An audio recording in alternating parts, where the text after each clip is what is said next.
میں اسی مزاج کا آدمی ہوں اور میں فیلڈ ورک چاہتا ہوں.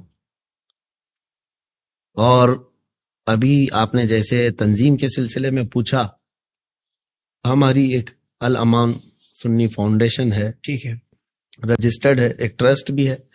اس کے انڈر میں ہم لوگ بہت سارے کام کرتے ہیں، فلاحی کام، جیسے غربا اور مساکین تک پہنچنا. اور ہم جو ہے، میں جنوب ہند کے متعلق بتاؤں، کئی ایسے کاموں کا بیڑا ہم نے اٹھایا تھا. نوجوانوں کو بیزی رکھنا ہے. صحیح. اس کی وجہ یہ ہے کہ جب یہ کام کرتے رہیں، دینی معاملات میں ہو یا فلاحی کاموں میں، تو یہ کم سے کم غلط راستوں پر جائیں گے. اور اگر ان کو بیزی نہیں رکھا جائے، مصروف نہ رکھا جائے، تو خالی دماغ شیطان کا ہوتا ہے، اور یہ پھر عیاشیوں کے اڈوں پر چلے گئے، اوباش نوجوانوں کی دوستی میں چلے گئے.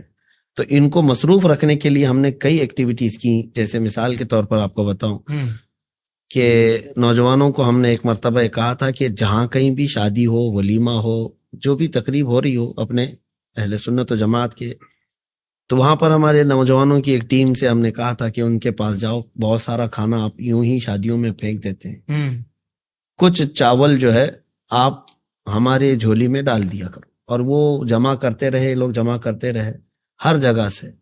تقریباً 2000 کلو کا چاول جو ہے خالی یہ 12 ربیع الاول تک غربا اور مساکین کو دیہاتوں میں جا کر تقسیم کرتے. ماشاءاللہ، بہت کمال. تو یہ جنوب ہند میں بتا رہا ہوں، اپنے کرناٹک میں یہ کام ہوتے ہیں. اور جیسے لوگ دوائیاں کھا کر چھوڑ دیتے ہیں، وہ آدھی دوائیاں لا کر کے ہمارے پاس جمع کرتے ہیں. اچھا. اور پھر اس کو ریپلیس کر کے ہم جو ہے، جو ضرورت مند ہے ان تک پہنچاتے ہیں. ماشاءاللہ. کچھ نوجوان خون دینے کے کام میں مصروف رہے، اور کچھ جو ہے کپڑے تقسیم کرنے کے اس میں رہے.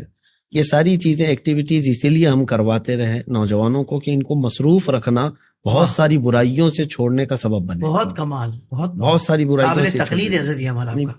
اور پھر اس کے علاوہ آپ دیکھیں، ان کو بہت سارے لوگ یہ پوچھتے بھی ہیں کہ نشہ سے ان کو کیسے آزاد کرایا جائے، ان کو بد کرداری سے دور لایا جائے. اس کا حل صرف اتنا ہی ہے، کسی بندے کے ہاتھ میں گندے پانی کا گلاس ہے، اور آپ اس کو 100 بار بولتے رہے بیٹا یہ مت پینا مت پینا، اس کو جب زیادہ شدت کی پیاس لگے گی اور آپ کو نہیں دیکھے گا، اٹھا کے پی لے گا. 100 مرتبہ وہ کہنے سے بہتر ہے کہ آپ ایک اچھے پانی کا گلاس اس کو دے دیں، اور اس کا وہ برا پانی کا گلاس لے لیں، اور کہیں یہ مت پیو یہ پی لو.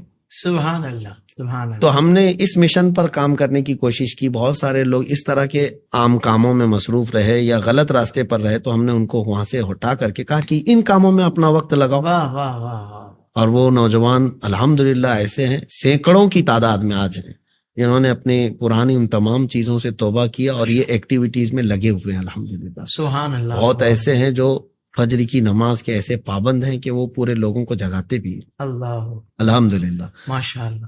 یہ اس مشن کو لے کر کے الامان فاؤنڈیشن سے ہم چل رہے ہیں. اور جہاں تک ادارے کی بات ہے، وہ ہمارا گول ہے، ہمارا خواب ہے، اللہ اس کو پائے تکمیل تک پہنچائے. ہم صرف ایک جگہ نہیں بلکہ ہر شہر میں یہ چاہتے ہیں کہ ایسا ایک ادارہ قائم ہو جہاں پر ہمارے بچے دینی اور دنیاوی دونوں تعلیم حاصل کر کے فارغ ہو سکیں، اور شانہ بشانہ دنیا کے چل سکیں. جو ہمارا عروج و ارتقا تھا زمانے قدیم میں، اس کو واپس لایا جائے. کیا کہنے، واہ واہ. اس کو واپس لانے کا ایک سبب، یہ ایک ذریعہ یہی ہے جو ماررہ مطہرہ کی حضور سیدی امین ملت کی آواز ہے، آدھی روٹی کھائیں گے بچوں کو پڑھائیں گے. بہت اچھا. میں یہ چاہتا ہوں کہ ہر شہر میں ہم اسکول قائم کریں یا دینی تعلیم کے ساتھ قائم کریں. اللہ تبارک و تعالی مسبب الاسباب، اسباب پیدا فرمائے.